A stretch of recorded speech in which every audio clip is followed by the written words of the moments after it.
parole est à monsieur Alain David. Merci, Monsieur le Président. Ma question s'adresse au ministre des Affaires étrangères. Des tensions existent dans de nombreux pays comme la Colombie ou la Palestine, qui sont le théâtre de violences préoccupantes.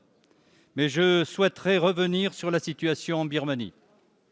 Comme vous le savez, depuis les arrestations brutales d'Aung San Suu Kyi et du président Win Myint et le coup d'État militaire du 1er février dernier, l'état d'urgence a été proclamé pour 1 an et des généraux placés aux principaux postes.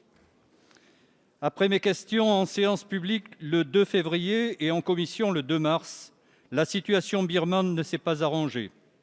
La junte continue ses exactions, les personnalités détenues le sont toujours et les manifestations populaires sont réprimées avec de plus en plus de violence. Vous avez été informé que des députés ayant réussi à échapper aux arrestations ont constitué un gouvernement en exil, incluant pour la première fois des représentants de toutes les ethnies du pays. Ce gouvernement constitue pour les citoyens birmans un immense espoir dans un contexte éprouvant. Au-delà d'un pays qui tourne au ralenti, au-delà d'une armée qui reste soudée et puissante, l'engagement d'hommes et de femmes de tous les horizons constitue un progrès encourageant, car c'est bien l'inclusivité qui caractérise ce gouvernement. Sa composition même envoie un message positif et constitue indéniablement une avancée vers la résolution des problèmes qui minent la Birmanie depuis des décennies. Face au blocage systématique de toutes les initiatives des Nations unies, du fait du veto russe et chinois, quelles actions complémentaires notre diplomatie et celle de l'Europe envisage-t-elle? Et surtout, est-ce que la reconnaissance de ce gouvernement d'unité nationale est à l'ordre du jour, comme cela serait envisagé par les diplomaties américaines et britanniques? Merci, cher collègue. La parole est à monsieur Jean-Baptiste Lemoyne, secrétaire d'État auprès du ministre de l'Europe et des Affaires étrangères. Merci beaucoup, Monsieur le Président, Mesdames et Messieurs les députés, Monsieur le député Alain David. 100 jours, cela fait aujourd'hui 100 jours exactement que le coup d'État effectivement s'est déroulé en Birmanie et fait régner un régime de terreur, 780 morts, 3800 détenus, dont le président de la République, dont la conseillère d'État Aung San Suu Kyi.